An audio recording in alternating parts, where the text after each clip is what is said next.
Hey everybody, this is Michael Phoenix with Gigs and Rigs, and I'm here with my good friend Jim Houle from SOL Productions, and we're going to take a look at his rig.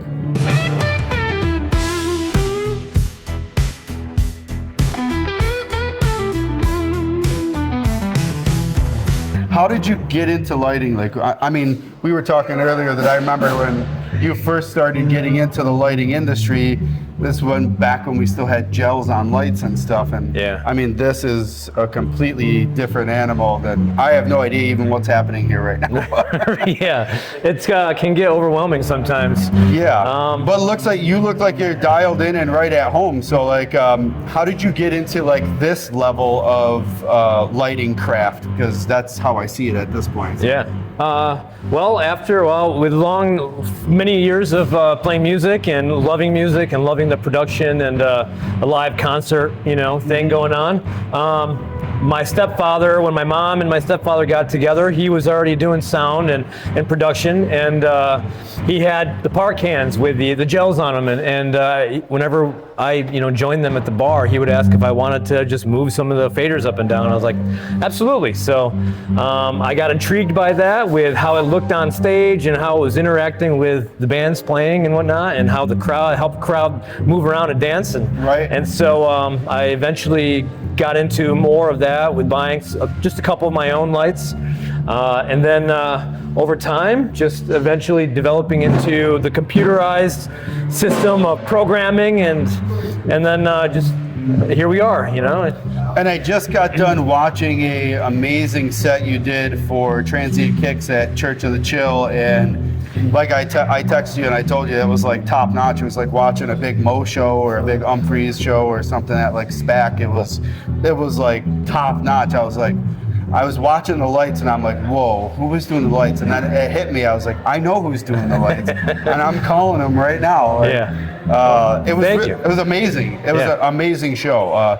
They're a great band, and the lights really like set an ambiance that was like probably unforgettable for anybody there. So they up there in Lacona at the Church of the Chill, Phil and Ray, who own it's like an Airbnb. It used to be their home, and then they developed it into an Airbnb, and now they host events. You can rent it out, of course, but it's just an old church, and the inside, like this, is all white walls. Yeah. So when I brought the lights in and lit up the ceiling and the walls, they loved it, and they've since already invited me back many times.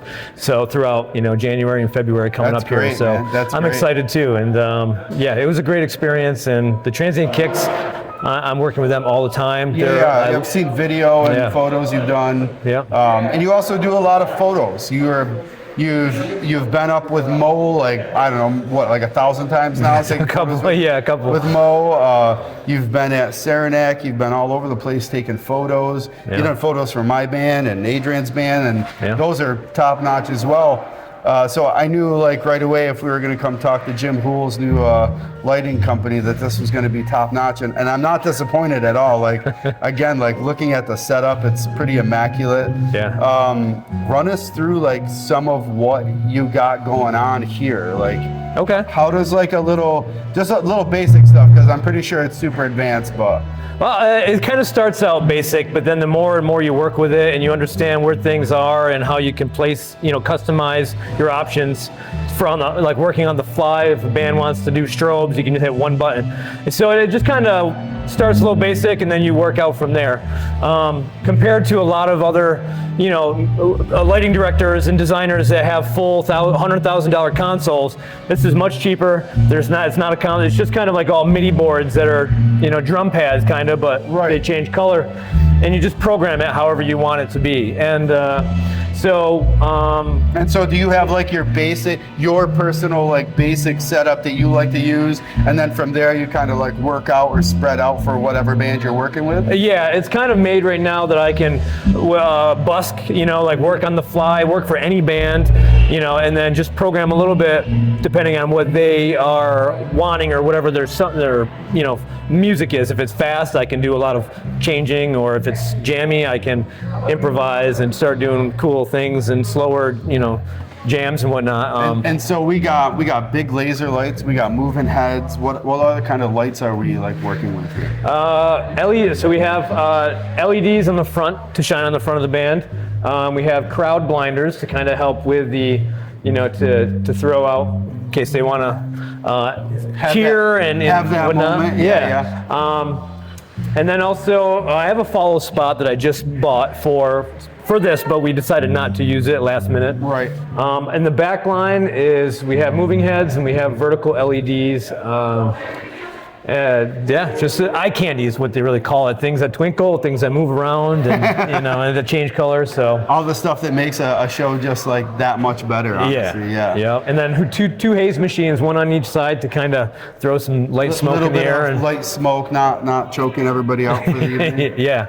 So the lasers kind of like look really nice in there. Yeah. Yeah. Well, I actually don't have any lasers per se, but the beams can kind of really look sharp and cutting through. They look very laser-y, I guess. Yeah. I mean, I don't know what I'm talking about. Well, we know what lasers. We know what lasers are. Yeah. I'll eventually maybe get some and program some. I know there's a few bands in February that they'll want to have some lasers and different things like projectors and whatnot. Sure. So we're developing it, and I love to do lighting more than photography. Yeah. And so that's why I used to do lighting before, then kind of sold all the gear to get into photography. Spent the last 15 years taking pictures, and then now with another close band that I work with, Half Past Dead, they bought some lights and they asked me to do lighting, and I fell back in love with it again. And so now I'm like, I want to do that more too. I was there for that. That was a really good setup as well. Like, you were up in the trusses building stuff on the fly. Like, it was really. I had a lot of help with that because I don't like heights. So it was really quite. It was wild to watch it all kind of like come together, and then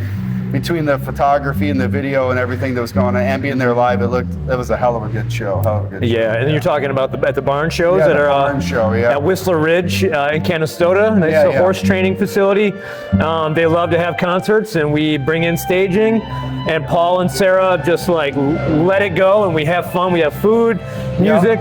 And it's usually a Half Past Dead, Grateful Dead oriented night, And it's always a great time there. Usually spring, summertime, and harvest fall. season. So and it's a great time, and I love to do lighting for that too. So with a project like this, are you obviously you can't set and forget this stuff, right? You're like on these boards like the whole time the show's going. Right? For the most part, yeah. There are certain things I can, what are called scenes or cues. I can just make something and hit it and let it go for a minute. Yep. Like tonight, they want me to take some pictures and videos, so I'm gonna have a couple moments where I'll be able to set the lights while they're jamming or rocking out.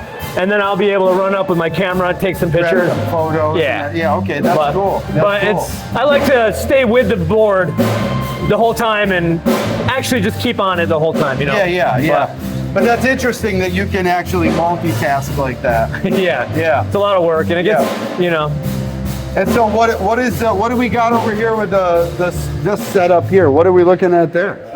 So we'll just go right from the right to the left here. This is a camera. I usually just have a front of house camera that captures what I do for the night, and that is, this is a 3D visualizer of what the stage is supposed to look like with the lighting. So if I can't directly see the stage, I can just kind of see what is happening with the color changing. Oh, that's amazing. Yep. And then this MIDI piano is tied into the software. So I have some just main cues and scenes here.